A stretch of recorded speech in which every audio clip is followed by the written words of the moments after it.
All right, so today we're diving into something pretty fascinating. Yeah. David Deutsch's ideas on virtual reality. Yeah. We're using excerpts from his book, The Beginning of Infinity. Right. And It's a good one. I have to say, Yeah. his perspective on VR is not what you'd expect at all. Not at all. He's not just talking about, the typical stuff like gaming Yeah. or even just simulations in general. Right. He's connecting VR to these huge concepts like the multiverse and what reality actually is. Yeah, it's fascinating how he uses virtual reality as this lens to examine like the very foundations of how we understand the world. Oh, that's so interesting. Yeah. It's less about, creating a perfect visual replica. Right. And more about capturing like the essence of how things actually work. Okay, I'm curious to see how he kind of fleshes that out. Well, he starts by emphasizing the importance of explanation in science. Okay. It's not enough to just predict observations. Right. We need to find the best explanations for why those observations occur. So it's not enough to just say, hey, the sun rises in the east and sets in the west. Right. We need to actually understand like the mechanics of the solar system. Exactly. The rotation of the Earth, Yeah. all the forces at play. All of that. Gotcha. Yeah, Deutsch uses this example of Galileo and the church Oh, yeah. to illustrate this point, you know? The whole heliocentrism debate. Exactly. Yeah. Both sides were really seeking like the true explanation of the universe, not just a model that could predict stuff. Right. And this emphasis on explanation, Okay.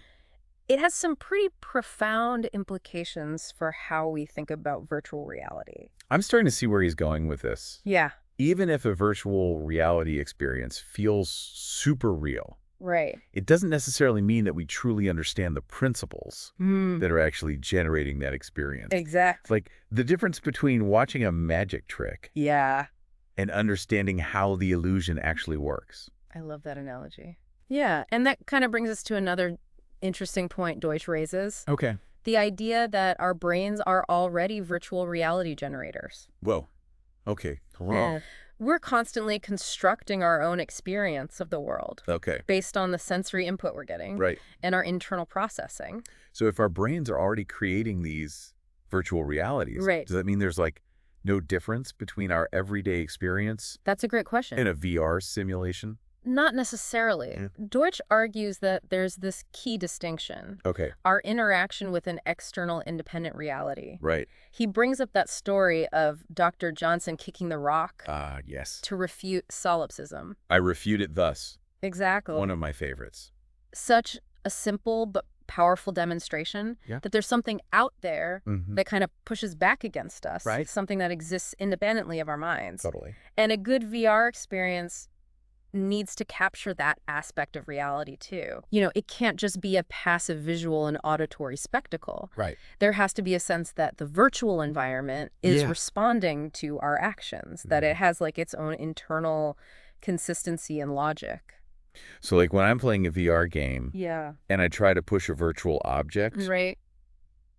it should feel like there's actual weight and resistance there. Exactly. Not like I'm just pushing through air. Right. That sense of feedback Yeah. and consequence Mm-hmm. is crucial for creating a truly immersive and believable VR experience. I see. It's about creating a virtual world that feels as though it could exist independently, Yeah. even though we know it's ultimately a simulation. Right. Yeah. So VR needs to be more than just a visual and auditory spectacle. Yeah. It needs to simulate these like fundamental laws of physics Mm-hmm. and the feeling of interacting with a world Yeah. that exists outside of ourselves. Outside of ourselves. But where does this idea of the Turing principle fit into all of this? Ooh, that's a good question. I know it's a key part of Deutsch's thinking on VR, It is. but I'm a little fuzzy on like the specifics. Sure. So this is where Deutsch takes the concept of virtual reality Right. to its absolute limit. Right.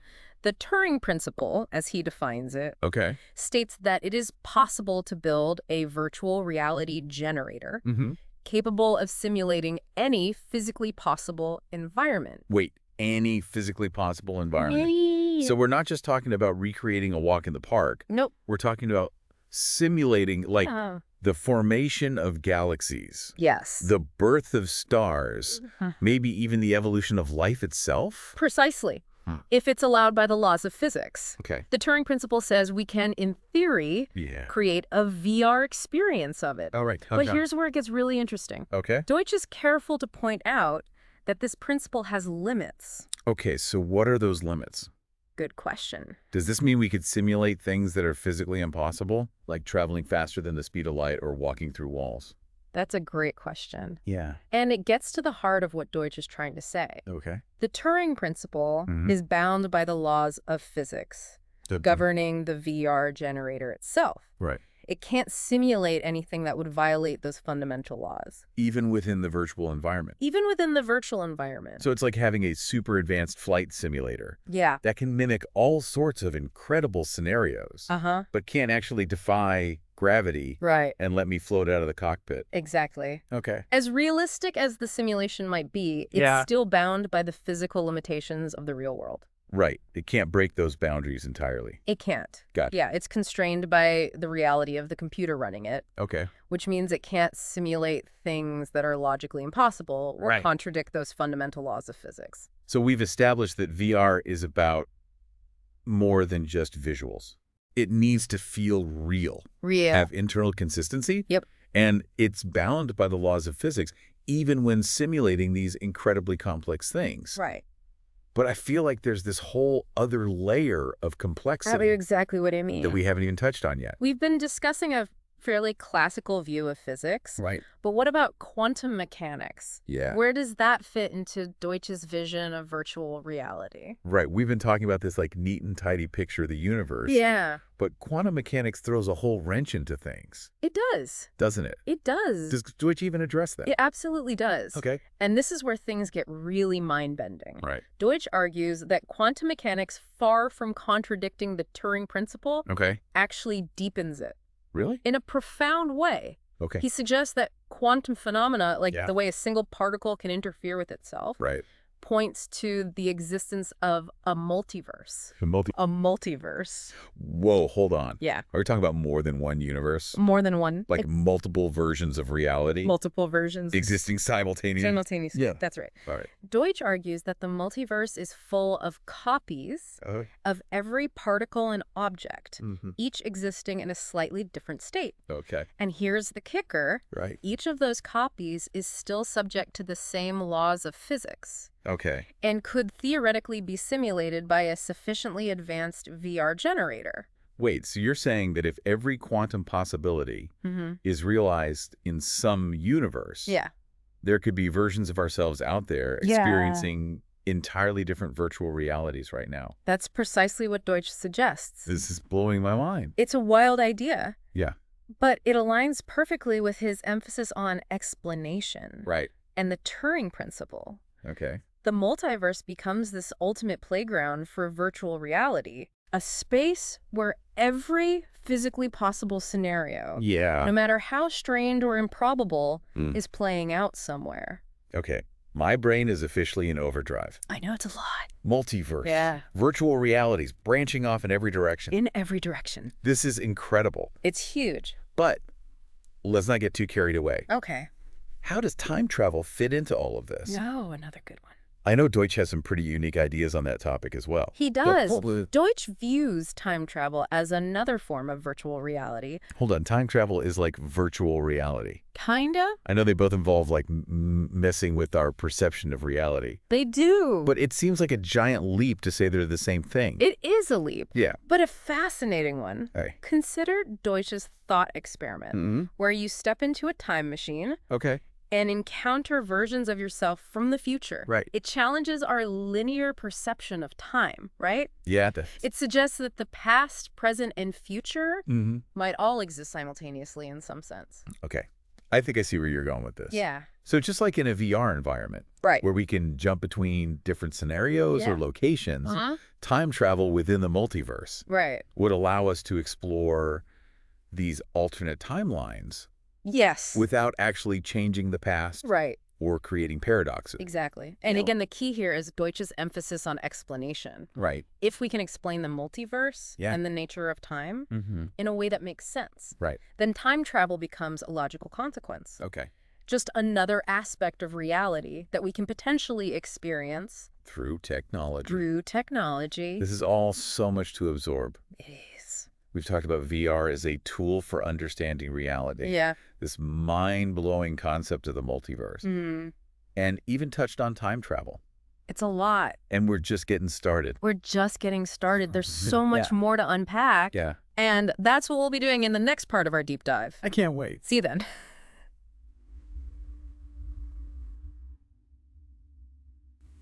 Welcome back to our deep dive into David Deutsch's mind-blowing ideas on virtual reality. Last time we left off on this incredible concept of the multiverse as this playground for virtual reality. With different versions of ourselves potentially experiencing this whole spectrum of realities. Yeah, and it's important to remember that for Deutsch, this isn't just some fun thought experiment. Right. He sees these ideas as deeply connected to the nature of knowledge and how we create it. Okay, you've mentioned knowledge a couple of times now. Yeah. How does that fit into this picture of virtual reality? Right. And the multiverse? Well, Deutsch argues that the most captivating virtual reality experiences will be those that aren't pre-programmed. Okay. You know, those that can kind of evolve and grow alongside our own understanding of the universe. So instead of loading up a static VR world, right, it would be more like stepping into this evolving ecosystem. Something that could surprise me. Yeah. Challenge me. Even teach me things I didn't know before. Exactly. It's the difference between passively consuming content and actively participating in a world that's constantly changing and responding to your actions. I like that. Deutsch uses this really evocative term to describe this process, the beginning of infinity. The beginning of infinity. Yeah. That sounds pretty profound. It is. What exactly does he mean by that? It's the idea that knowledge creation is an infinite process. Okay. We're constantly encountering new problems, formulating new explanations, and expanding our understanding of the universe. There's no endpoint, a final answer. So it's like we're always on the first step of this infinite staircase. I love that analogy. Yeah. Yeah, no matter how high we climb, there's always another step above us. Right. Yeah. So even with advanced technology like VR, we're still fundamentally driven by this quest for knowledge. Yeah. It's an understanding. Exactly. And this applies not just to science, but to every area of human endeavor. Art, philosophy, technology. Everything. Everything. That's both exciting and a little daunting, isn't it? It is. It means we'll never run out of things to explore. Right. But it also means we'll never have all the answers. Yeah. Is that something Deutsch sees as a positive or negative? For Deutsch, it's a source of optimism. Okay. He sees this infinite potential as what makes us human, what drives progress, and gives meaning to our existence. It's like we're hardwired for exploration. Yeah. For pushing beyond the limits of what we currently know. Absolutely. But how does this tie back to virtual reality? Right. If knowledge is infinite and constantly evolving, how can we possibly create VR experiences that reflect that? That's the challenge, isn't it? It is. Deutsch doesn't lay out a specific blueprint for how these future VR experiences would be created. But he hints at a few intriguing possibilities. Okay, I'm all ears. All right. Give me some examples. Sure. What kind of VR experiences could capture this sense of open-ended exploration and knowledge creation? Well, one possibility is that these VR worlds could be driven by the collective knowledge and creativity of the users themselves.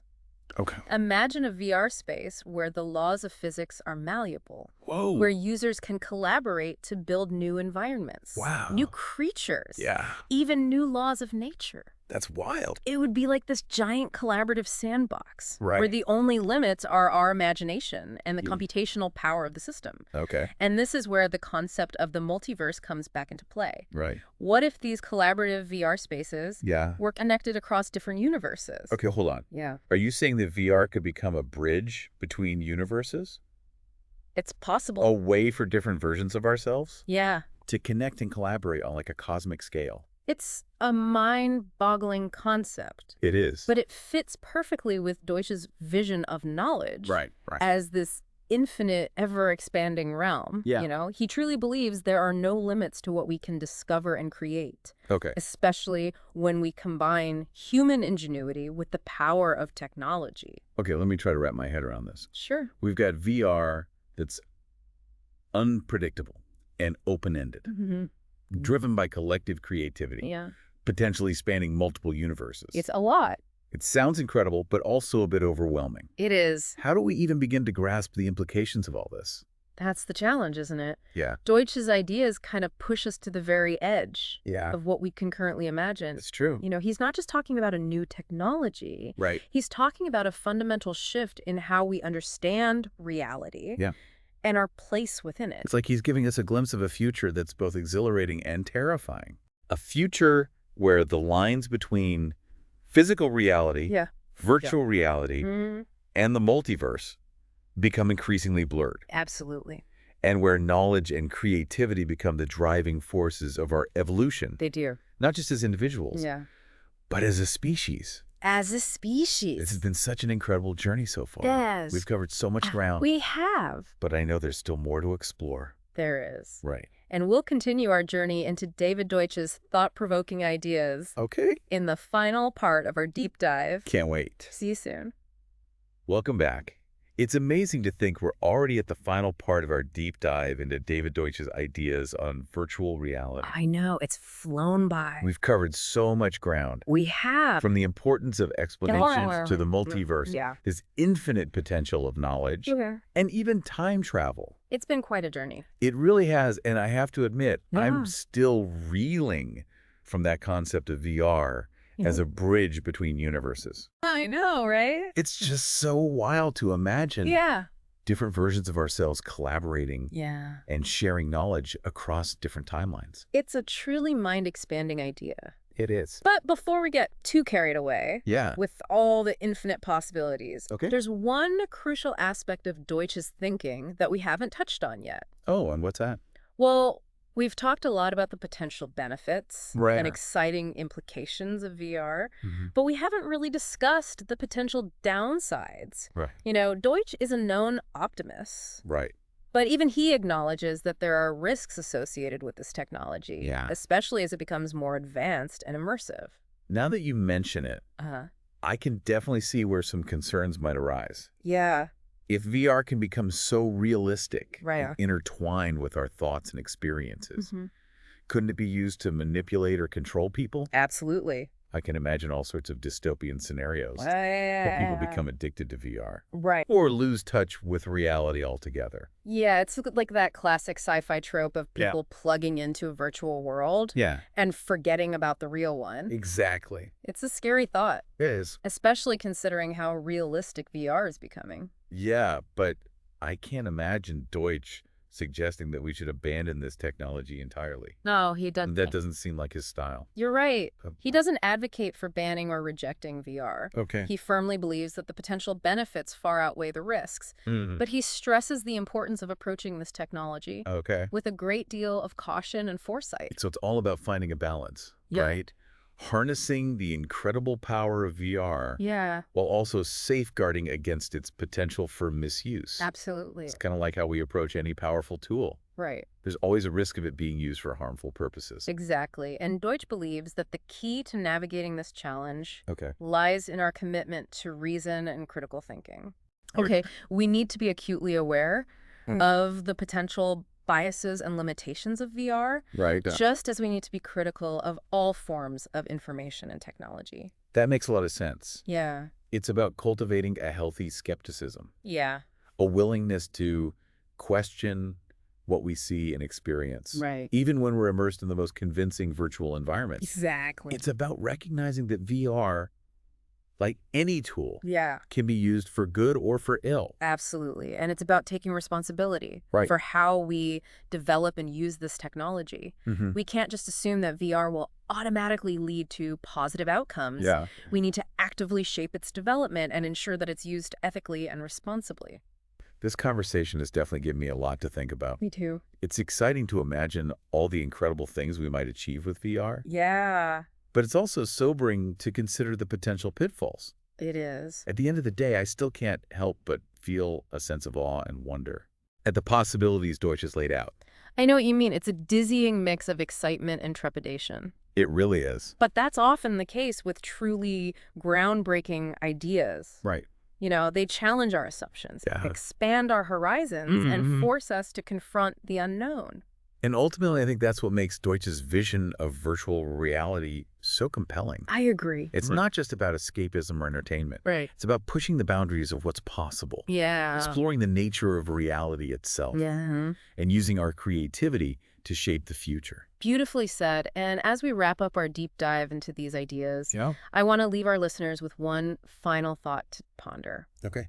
If we truly are at the beginning of infinity, if knowledge and creativity are unbounded, what kind of virtual realities will we create? Right. What worlds will we explore? What wonders will we discover? The possibilities, as Deutsch reminds us, are endless. It's an incredible thought, isn't it? And it's up to us to shape those possibilities, to ensure that virtual reality becomes a tool for progress, understanding, and the betterment of humanity. Couldn't have said it better myself. Thank you for joining us on this fascinating journey.